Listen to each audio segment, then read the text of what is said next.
I'm live in Storm Patrol right now, and we're about to get on I-70, and there is still freezing rain coming down, creating pretty poor road conditions. We were traveling just about 30 miles per hour earlier and still had trouble stopping. I'm going to flip the camera around just so you can see the road conditions. It's like walking through fashion and women's history here at the gallery in Stevens College. The pieces you see behind me were made by Stevens College faculty members or students. The oldest piece dates back to 1944. It's the beginning of the tax filing season, and the Trump administration's new tax program, plus the recent government shutdown, may impact Mid-Missourians' tax refunds and the programs helping them file those tax returns. The AARP Tax Aid Program began its yearly service to help people file their personal income taxes. The National Center for Science Education chose just 10 teachers from across the nation for its climate change workshop. This Hickman High School biology teacher is one of them. Karen Hibden will help develop 5 usable climate change lessons for teachers. I get to help focus that for us here in mid-Missouri to see what are the likely impacts that climate change is going to have here. The workshop's purpose is to confront climate change misconceptions. After the conference, Hibden will help teach each lesson in local workshops. She's going to be able to not only bring this back to Hickman, but to the entire state. So she'll be able to share, a lot of information with a lot of people. You want to make a difference as a teacher in some way in your students' lives. And being able to get more students thinking like scientists, I think, would be fantastic. Kids look out for ghosts, werewolves, and ghouls on All Hallows Eve, but parents face a much more real fear for those 24 hours than just monsters. On Halloween, children are more than twice as likely to be hit by a car and killed than any other day of the year. That's according to the National Safety Council. So several Columbia organizations. The technology you see behind me has the ability to take people into outer space while still staying in their seats. You're taking a look at what runs Columbia Public Schools' very own planetarium. Today there are 5 free public showings. Just 3 words, I need help, used to be hard for this client of the MS Institute of Mid-Missouri to say. I didn't feel like I had enough disability to justify getting help.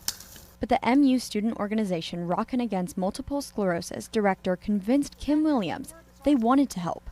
7 years later, Williams is still welcoming RAMS volunteers into her home and life. I can look around my house and find things that RAMS has helped with or directly raised money for. Williams was diagnosed with multiple sclerosis in 2011. Since then, RAMS has provided Williams with a shower chair, a stairwell lift, and more, allowing her to stay in her home and live more comfortably with MS. When they come on service day, they're happy and excited, and everybody works with joy, and it makes me feel so good to be given that gift. So while RAMS is helping Williams around her home, they're also helping her inside her heart.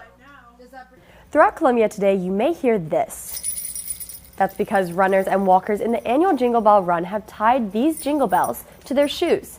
The Jingle Bell Run is meant to raise awareness and money to find a cure to arthritis. Hundreds of flowers like this one will soon rise up in support of the Alzheimer's Association Walk to End Alzheimer's. It's a whirlwind of 4 different colors, and each one represents much more than just its shade. Blue is for people diagnosed with Alzheimer's. Yellow is for caregivers. Orange is for those who support a world without the disease. And purple is for people who have lost someone to Alzheimer's.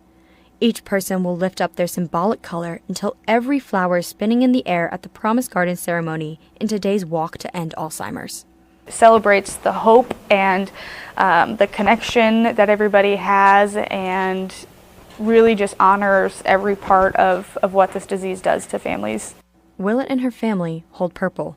So no matter what shade your Alzheimer's experience is, there's a colorful pinwheel flower for you to hold. Volunteers expect to fill 20 of these bags with litter by the end of today. That's because the city is hosting a litter pickup here at Flat Branch Park.